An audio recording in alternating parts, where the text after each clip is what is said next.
Hello and welcome to Exploring Jeeps. Today what we're going to talk about is removing the hardtop using winches. What I've chosen to do is I bought two worm drive winches from Harbor Freight. They were about $25 a piece. And you can see what I do here is I strap up to the winch, and I have a Terraflex Nebo roof rack on here. That makes it very easy. But you could also put straps underneath the top itself and do a similar thing.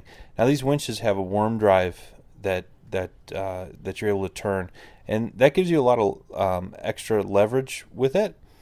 So you can lift a heavy load, and then also it gave me the ability to put a washer and a lock washer and a nut on there, and then turn it with an impact driver. That way I don't have to sit there and crank it, a couple hundred times to lift the top off. It actually works out pretty well. The hardest part is probably just aligning it up. It's easier taking the top off than it is putting the top on, but it works pretty well. I'm able to use the two yellow straps that I have that I purchased from REI. They're kind of I think it's like 12-inch webbing or something like that. They sell it in kind of loops that work out really great. But you just align it up as best you can, left to right. And then if you need to, one trick that I've found for adjusting the Jeep front to back is actually using the tire as a leverage point. Put the transmission in neutral as long as your garage is very flat.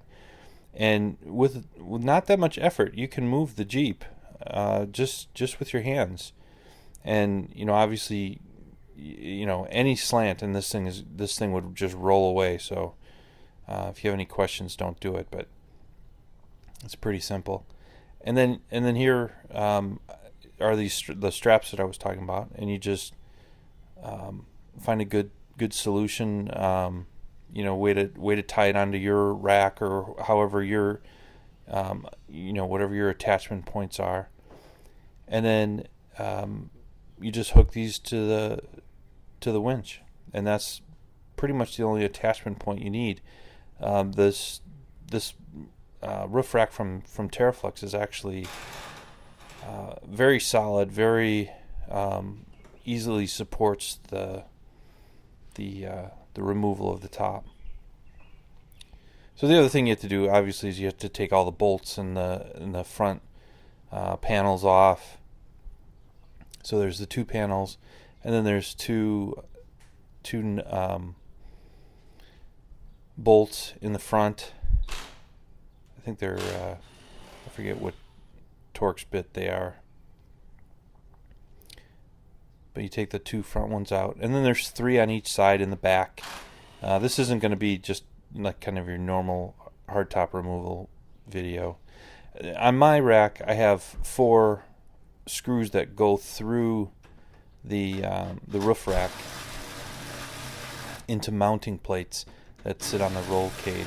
So I've taken those out as well. And then once I have that, I'm able to just use my impact driver and tighten up with the wrench. Here it's in kind of there's a fast and slow mode on the wrench, impact wrench, and this is in the slow mode. And I just kind of make sure that everything's coming off. I've got all the bolts out. I've got the electrical and the washer fluid connection in the back, and that the pins are kind of released. And then I put it into a higher, faster mode, and then I'm able just to pull the top up. Now I could rig up some kind of sprocket and chain between the two and have it all drive at one point, but just walking back and forth, it really isn't a big deal. I don't do this too often, and it take a lot of work to save me a few minutes worth of walking back and forth. And I just stick a pole in there to kind of even it out, and then I drive straight out. Careful of your doors and stuff. Sometimes you have to leave the rear doors open as you're pulling out. But that's it. That's all there is to it. And then I can lower it to the ground if I need to, and I put it on 2 piano dollies, and then I'm able to just roll it around. So that's all there is to it. Thanks for watching, and stay tuned. I do have a soft top video that'll be coming out pretty soon. So again, thanks for watching.